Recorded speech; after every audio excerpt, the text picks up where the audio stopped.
3. Al-Malik, the King, the Sovereign. Al-Malik is one of the 99 names of Allah, God, in Islamic tradition. Allah is Al-Malik, in Arabic, Al-Malik. The literal meaning in Arabic is the King. He is the one who reigns dominion over the heavens and the earth and everything that resides within them.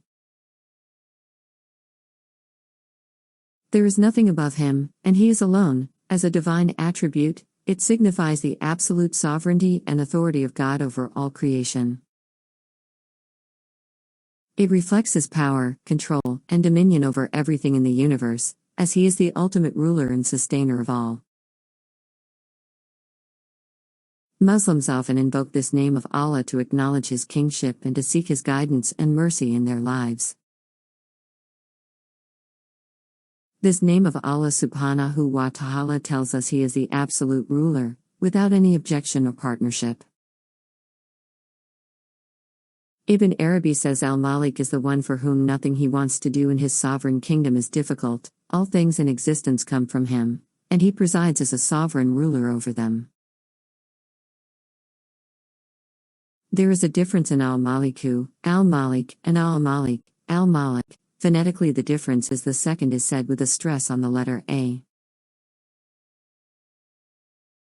Al-Malik is a king, a ruler over his subject, whereas Al-Malik is the master and owner. Al-Malik is the king, whose limits are not confined to a boundary. He is everlasting in time and space. He can never be abdicated from his throne and doesn't need the support of his subjects. Our perception of a king is that he leads the people, but he requires buy-in from his subjects. Without the support of the people, he has no power, no dominion. Abu Dhar reported Allah's messenger as stating that God Most High says, "If the first and last of you, the living and the dead among you, those of you who are fresh and those of you who are withered, had all hearts as wretched as the heart of the most wretched of my servants, that would not diminish as much as a gnat's wing from my dominion." This emphasizes how he has no need of any existing thing, he is independent.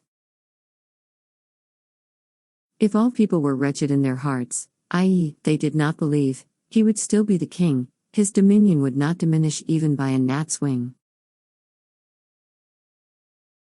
In his book, The Name and the Name, Sheikh Tosun Bayrak writes, "He does not need his kingdom needs him. He rules by himself. He does not need any help to rule. He has created the universe as a workplace for his creation, and he has created the day of judgment as a great court of justice. So high above all is Allah, the Sovereign, the Truth.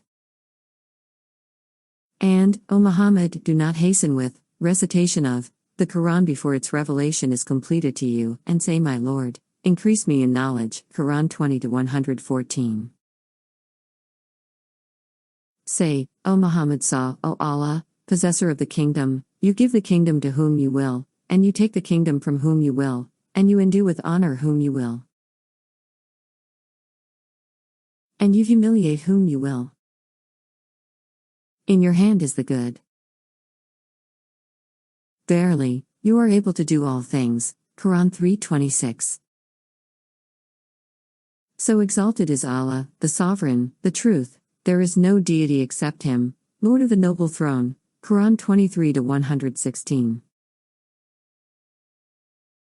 He is Allah, other than whom there is no deity, the Sovereign, the Pure, the Perfection, the Bestower of Faith, the Overseer, the Exalted in Might, the Compeller, the Superior. Exalted is Allah above whatever they associate with him. Quran 59:23.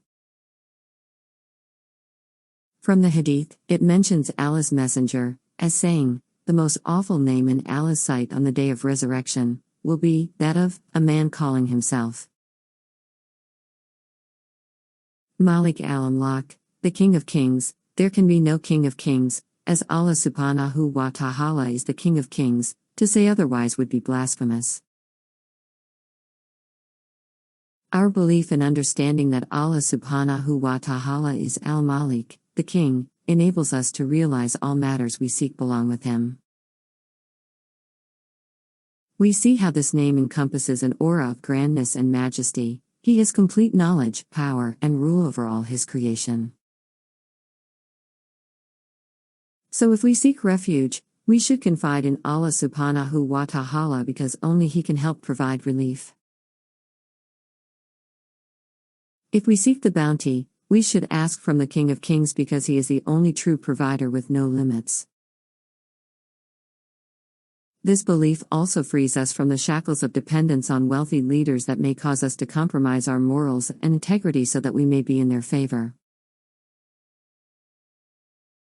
People will continually try to use fame, money, and power to control and influence our behavior for their benefit.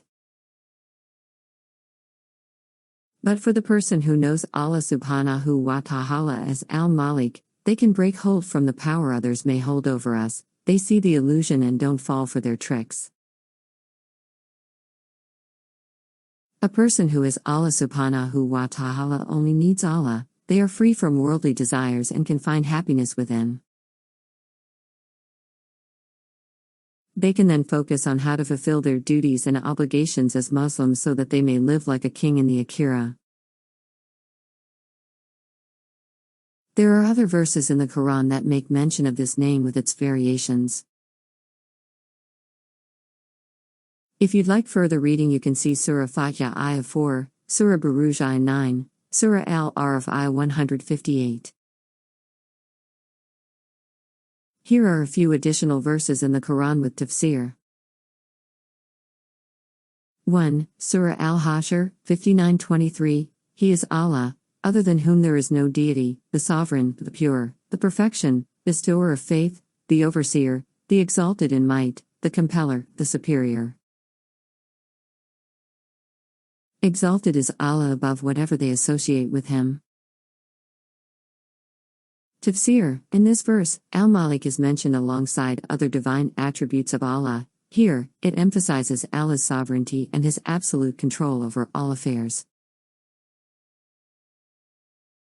It signifies that Allah alone has supreme authority and is not in need of any partners or associates. 2. Surah Al-Mu'minun, 23-116, So exalted is Allah, the Sovereign, the Truth. There is no deity except Him, Lord of the noble throne.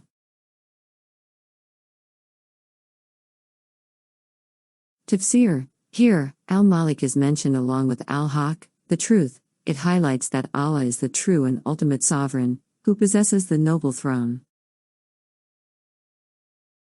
His authority is absolute and unmatched. 3. Surah Al-Jumu'ah, 62-1, Whatever is in the heavens and whatever is on the earth is exalting Allah, the Sovereign, the Pure, the Exalted in might, the Wise. Tafsir, this verse emphasizes that all aspects of the universe, from the heavenly bodies to the earthly creatures, glorify and acknowledge the sovereignty of Allah. He is described as the Sovereign, indicating His absolute authority and control over all creation. These examples of verses and their tafsir provide insights into the meaning and significance of Al-Malik as a divine attribute of Allah. It emphasizes His supreme authority, control, and sovereignty over everything. It reminds believers of their reliance on Allah's guidance and the importance of acknowledging His ultimate kingship in their lives.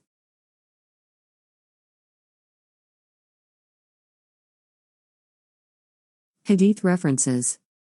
1. Mishkat al-Masabi 2350, 2. Sahih al-Bukhari 6205.